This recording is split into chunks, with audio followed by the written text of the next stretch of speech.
श्री गोपाल भट्ट गोस्वामी जी, आप दक्षिण भारत में श्रीरंगम, जो कि हम श्री वैष्णवों का मूल स्थान है, जहां पर श्री रंगनाथ भगवान शेष शैया पर पौड़े हैं, वहां के श्री रंगनाथ भगवान के मुख्य पुजारी जो हैं, जो उनकी सेवा करते थे, उन्हीं के ही पुत्र हुए श्री गोपाल भट्ट गोस्वामी। यदि आदि में जाकर के देखा जाए तो श्री राधारमण लाल जी के अर्चक श्री गोपाल भट्ट प्रभु भी आपका परिवार पूरा रामानुज वंश, रामानुज परंपरा के ही। पर श्रीमन चैतन्य महाप्रभु जब दिग्विजय करते हुए और भारत भ्रमण करते हुए जब श्री रंगम पहुंचे और वहां आप श्री रंगनाथ प्रभु का जब दर्शन कर रहे थे, तब गोपाल भट्ट गोस्वामी जी के पिताजी ने जब आपको देखा तो आपको देख करके उनको वह अनुभव हुआ जो पहले कभी किसी को देख के नहीं हुआ, और आपने उनसे निवेदन किया कि आप मेरे घर चल करके विराजिए, वहीं रहिए। चैतन्य महाप्रभु जब घर गए, सबने आकर के प्रणाम किया, तभी छोटे से श्री गोपाल भट्ट गोस्वामी आए और जैसे प्रणाम किया तो महाप्रभु श्री चैतन्य ने कहा, अति अनुराग, अति वात्सल्य उस बालक को प्राप्त हुआ जो गोपाल भट्ट जी। आपने रात्रि निवास करके अगले दिन जाने का जब भाव रखा तो गोपाल भट्ट गोस्वामी जी के पिताजी बोले चैतन्य महाप्रभु से कि प्रभु अब तो नहीं जा सकते आप। बोले क्यों? बोले आज से चातुर्मास शुरू हो गया, अब तो 4 महीने आपको यहीं रहना पड़ेगा। और इसलिए श्री चैतन्य महाप्रभु को 4 महीने वहां रहना पड़ा। और इसी बीच में नन्हे बालक गोपाल भट्ट जी चैतन्य महाप्रभु के पास आते, उनसे वार्ता करते, उनके साथ प्रसाद पाते, वे अपना खूब वात्सल्य उनको प्रदान करते। और इन्हीं 4 महीनों में निर्माण हो गया एक ऐसे बालक का जो वृंदावन को निधि प्रदान करे। और कालांतर में फिर गोपाल भट्ट गोस्वामी जी को आपने आज्ञा की, चैतन्य महाप्रभु ने, कि आप सुंदर श्री शालिग्राम प्रभु की सेवा प्रारंभ करो।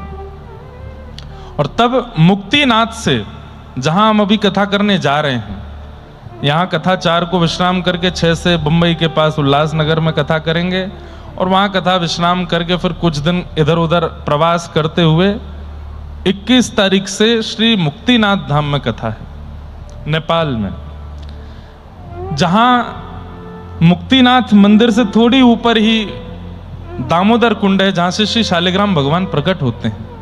ऐसा कहते हैं कि हाथ में तुलसी पत्र लेकर के जाइए और जैसे ही दामोदर कुंड में आप पधराओगे तुलसी पत्र, तो आपके हृदय के अनुकूल शालिग्राम जी अपने आप आकर के तुलसी जी से चिपक जाते हैं और वही शालिग्राम भगवान फिर सेवा में विराजते हैं। पर अब शासन प्रशासन नेपाल के सरकार ने बहुत प्रतिबंधित कर दिया है। एक तो मुक्तिनाथ से 3 दिन की ट्रैकिंग करके पहुंचते हैं, तो वो भी बहुत दुर्गम है। हेलीकॉप्टर जाता है पर 7-8 मिनट ही बस रुकता है। अगर आप 8 मिनट में वापस नहीं आए तो हेलीकॉप्टर आपको छोड़ के उड़ जाएगा, क्योंकि उसका इंजन बंद हो जाता है, बहुत ऊंचाई पर है। तो वहां जाते हैं लोग, प्रणाम करते हैं, प्रणाम करके दर्शन करके आ जाते हैं। पर हमारे पूज्य पिताजी महाराज और पुराने आचार्य तो वहां जा करके शालिग्राम जी लाए हैं। आज भी घर में जो शालिग्राम विराज रहे हैं वहीं से आए हैं, दामोदर कुंड से ही आकर के विराजे। तो श्री शालिग्राम भगवान की सेवा गोपाल भट्ट गोस्वामी जी करते हैं और आचार्य चरण की आज्ञा से खूब प्रेम और भाव से ठाकुर जी की मधुर सेवा चलती है। वृंदावन में बड़े बड़े उत्सव होते रहते थे। राधा वल्लभ लाल जी प्रकट हुए थे, श्री राधा गोविंद देव प्रकट हुए, मदन मोहन प्रकट हुए, सबके ठाकुर प्रकट हुए, तो सबके उत्सव होते थे। और उन उत्सवों को देख करके श्री गोपाल भट्ट गोस्वामी जी के चित्त में, मन में भाव आता था कि मैं भी अपने ठाकुर जी का उत्सव करूं। एक बार ठाकुर जी का मधुर झूला उत्सव कर रहे थे और उसी बीच श्री हरिराम व्यास जी का आगमन हुआ और हरिराम व्यास जी आए। सब रसिक जन बढ़िया बढ़िया पद पदावली गा रहे थे। हरिराम व्यास जी से कहा, ठाकुर जी बढ़िया झूला में झूल रहे हैं, शालिग्राम भगवान कुछ गाओ।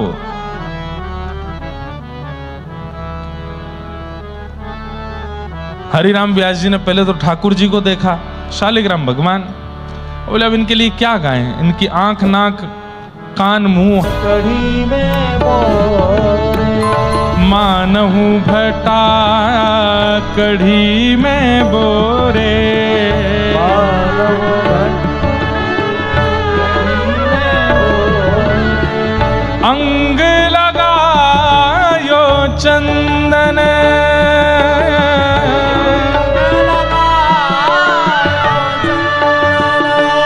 ओ झूले रे झूले मेरे गंडकी नंदन, झूले रे झूले मेरे। क्या कह रहे हैं?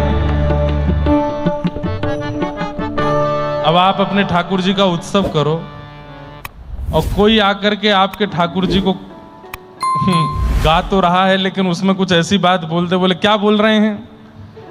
बोले ऐसे लग रहे हैं ठाकुर जी जैसे मानो बैगन को कढ़ी में बोर के रख दिया हो। अंग लगायो चंदन, बोले शालिग्राम कैसे होते हैं? गोल गोल बैगन जैसे। और बोले बैगन को कढ़ी में अगर थोड़ा डुबा दो तो कढ़ी का पीलापन उसके ऊपर आ जाता है। तो ऐसे ही लग रहे हैं कि मानो जैसे भट्टा माने बैगन के ऊपर कढ़ी लगा दी हो, अंग लगायो चंदन। गोपाल भट्ट गोस्वामी जी बोले आप पद गा रहे हो कि क्या कर रहे हो? हमारे ठाकुर जी के बारे में क्या बोल रहे हो? हरिराम व्यास जी थोड़े विनोदी स्वभाव के, तो बोले बुरा मत मानो, अब जैसे ठाकुर जी हैं वैसा ही तो वर्णन करूंगा। अब भट्टा जैसे तुम्हारे ठाकुर जी हैं तो फिर वैसे ही वर्णन होएगा। आगे क्या गा रहे हैं? आहा, हाथ ना पाए नैन नहीं नासा, हाथ ना पाए नैन नहीं नाशा, हाथ ना पाए नैन नहीं नासा, हाथ ना पाए नैन नहीं नाशा, ना इनके हाथ है, ना इनके पाम है, ना इनकी नाक है, ना इनके नेत्र हैं। ध्यान करत कछु होते आनंदन, ध्यान करत कछु होते आनंदन, जालंधर और वृंदावल्लभ, जालंधर और वृंदावल्लभ, गावे व्यास कहाँ कही छंदन, गावे व्यास। कहाँ ना इनकी नाक है, ना इनके आंख है, ना कान है, ना हाथ है, ना पैर है। मैं क्या वर्णन करूं इनका? बस एक ही चीज दिख रही है। बोले क्या? जालंधर की पत्नी तुलसी जी इनके ऊपर पधराई हुई है, नीचे भट्टा जैसे ठाकुर जी बैठे हैं। अब कोई ध्यान आ ही नहीं रहा है चित्त में, तो मैं क्या गाऊं? और ऐसा गा करके थोड़ा हंसी मजाक सा करके हरिराम व्यास जी वहां से चले गए, लेकिन महाविषाद दे करके चले गए। किसको? गोपाल भट्ट गोस्वामी जी को। इधर देखो सब लोग, जहां देखो। गोपाल भट्ट गोस्वामी जी अपने ठाकुर जी शालिग्राम जी को देखें, कहें जय जय।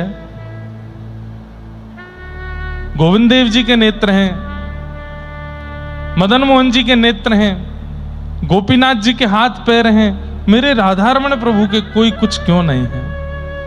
आप केवल शालिग्राम जैसे ही क्यों? आपके आंख नाक मुंह कान क्यों नहीं है? आप इस विरह में चले गए कि आपके नेत्र क्यों नहीं है नाथ, आपके कान क्यों नहीं है, आपके हाथ क्यों नहीं है? और तभी अब उत्सव चल रहा था तो कोई आकर के पद गा रहा था, कोई आकर के स्तुति गा रहा था, कोई आकर के वेद की ध्वनि, वेद की ऋचाएं सुना रहा था। एक व्यास जी आए, उनसे कहा आप कुछ प्रवचन कर दो। तो व्यास जी बोले आज नरसिंह चतुर्दशी है, कल की बात थी। बोले हम प्रहलाद जी का चरित्र सुनाते हैं। प्रहलाद जी का चरित्र चल रहा था, गोपाल भट्ट गोस्वामी जी झोला झुला रहे हैं अपने श्री शालिग्राम भगवान को। और तभी वो कहते हैं कि प्रहलाद के प्रेम के वशीभूत होकर के भगवान खंभ भेदन करके नृसिंह बन करके प्रकट हो गए। बोलो नृसिंह भगवान की जय। गोपाल भट्ट गोस्वामी जी का चिंतन कहां गया?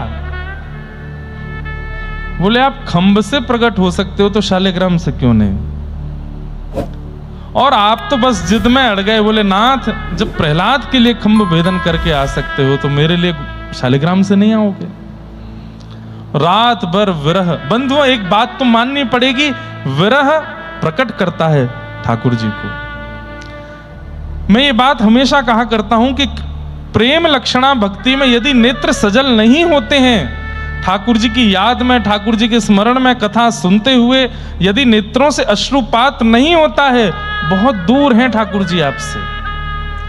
लेकिन कई लोग आकर के कहते हैं महाराज जी बहुत छोटी छोटी बात कथा में आप कह देते हैं, हमारा मन इतना भारी हो जाता है, नेत्रों से अश्रुपात होने लगते हैं, बस लगता है सब छोड़ के वृंदावन चले जाएं। ये बहुत बड़ी कृपा है कि आपको इतना विरह होता है। विरह प्रसाद में देते हैं ठाकुर जी।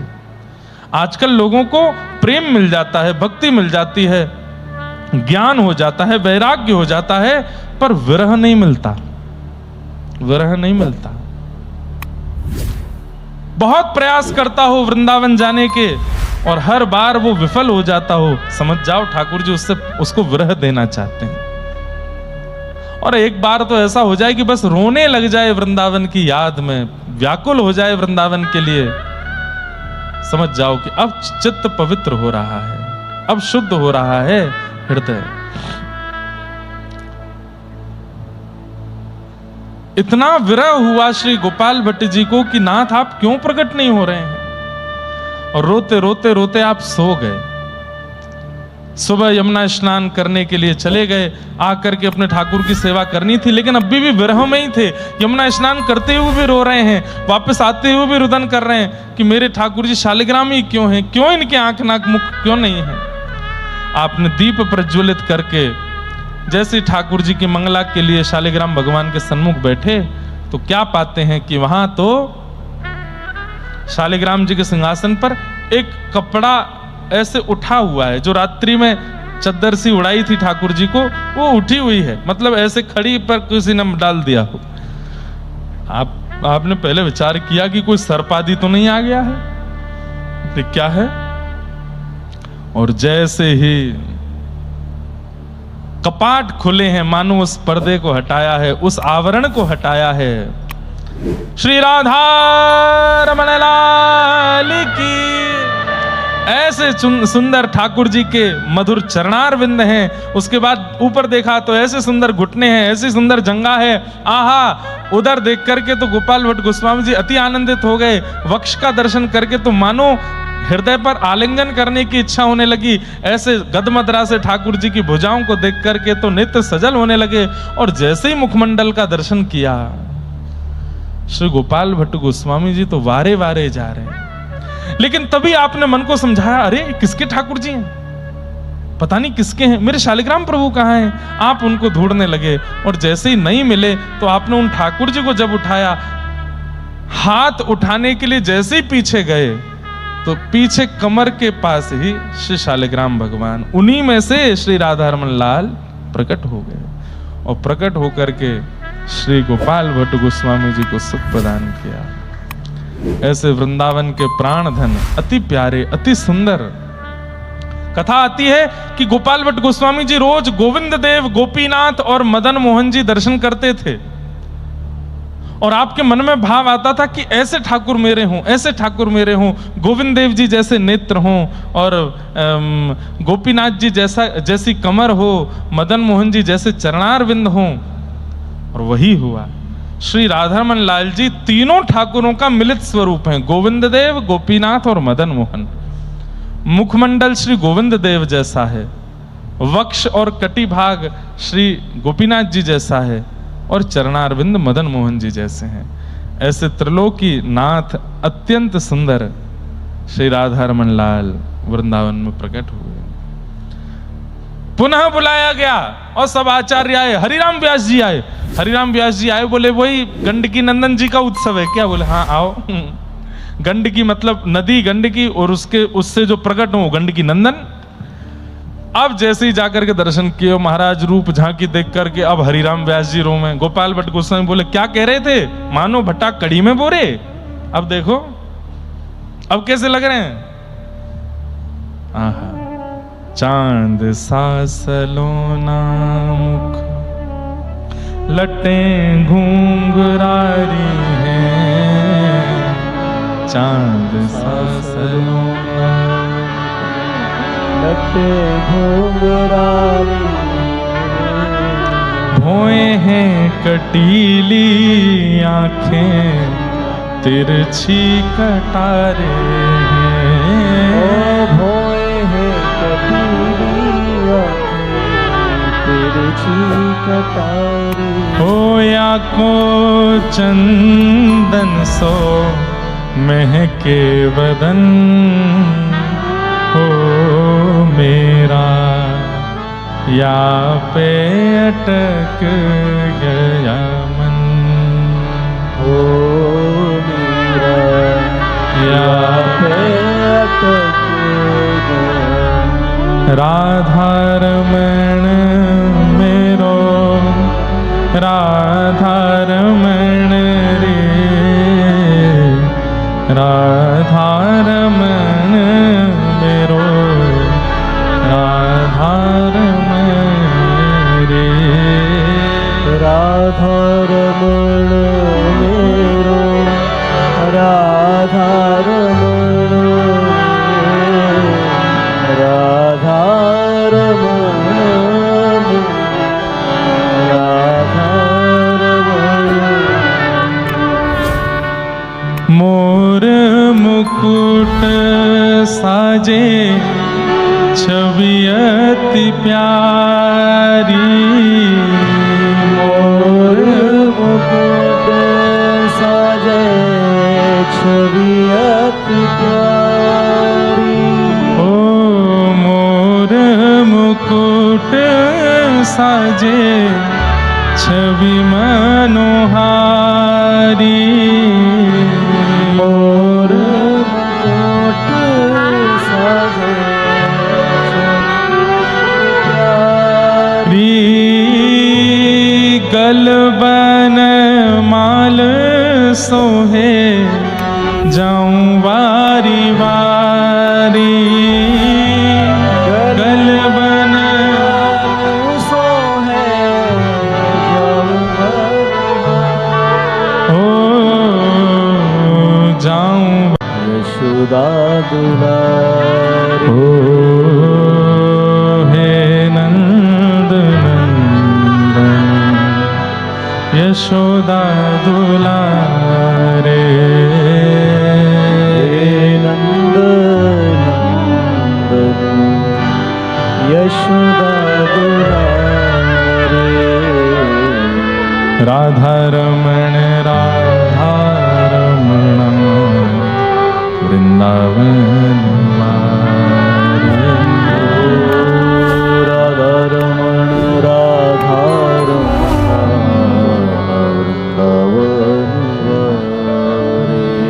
ओ वृंदावन वारे प्यारे रमण बिहारी मोटे मोटे नैन आखी तेरे छिकटारे वृंदावन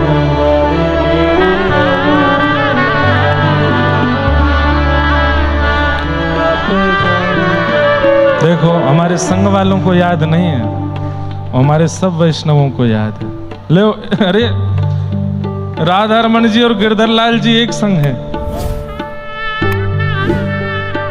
अब आपको तो नहीं दिखेंगे, दो भुजा से राधा रमन जी और दो भुजा से गिरधर लाल हैं।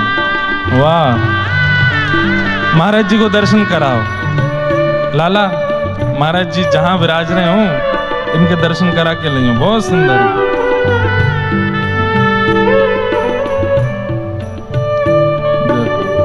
बहुत प्यारे।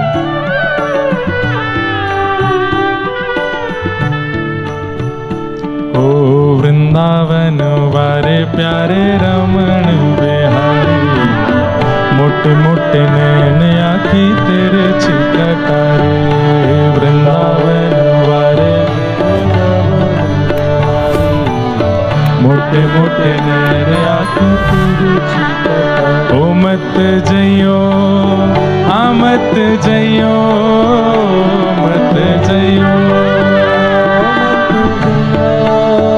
ओ मत जइयो हाँ मत जइयो मत जइयो जादू करे गो बिहारी वृंदावन वारे प्यारे रमण बिहारी मोटे मोटे नैन आखी तेरे छिकटारे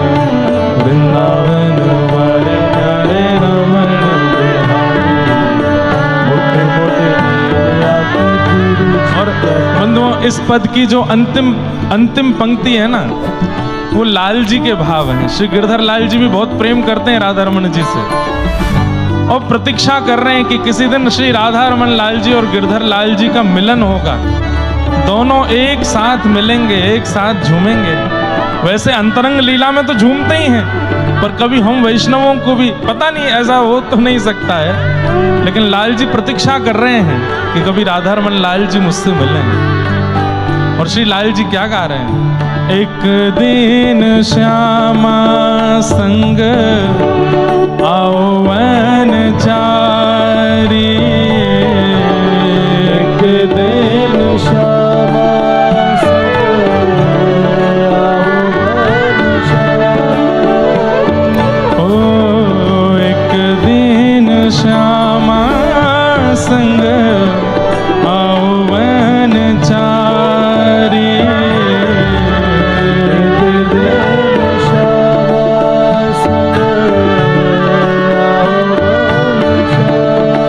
क्यों?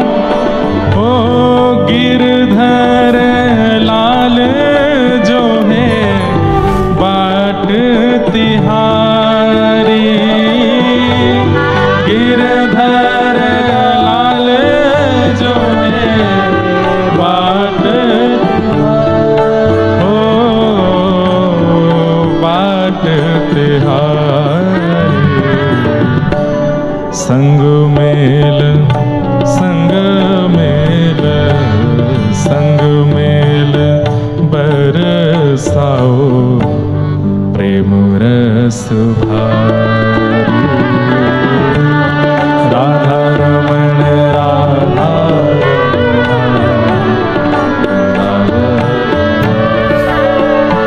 ओ राधा रमण राधा रमणा वृंदावन वारे,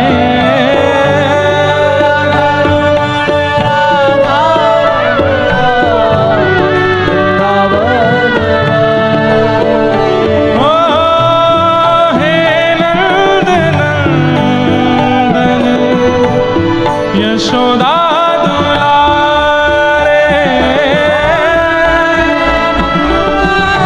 आइए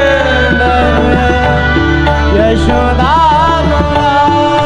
ओ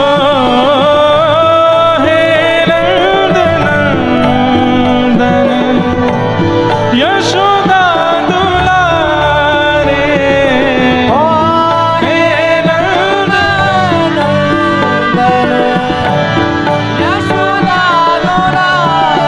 रे,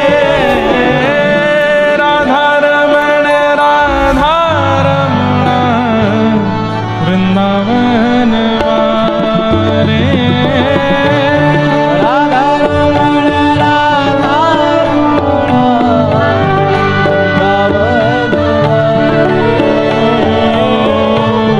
वृंदावन वारे,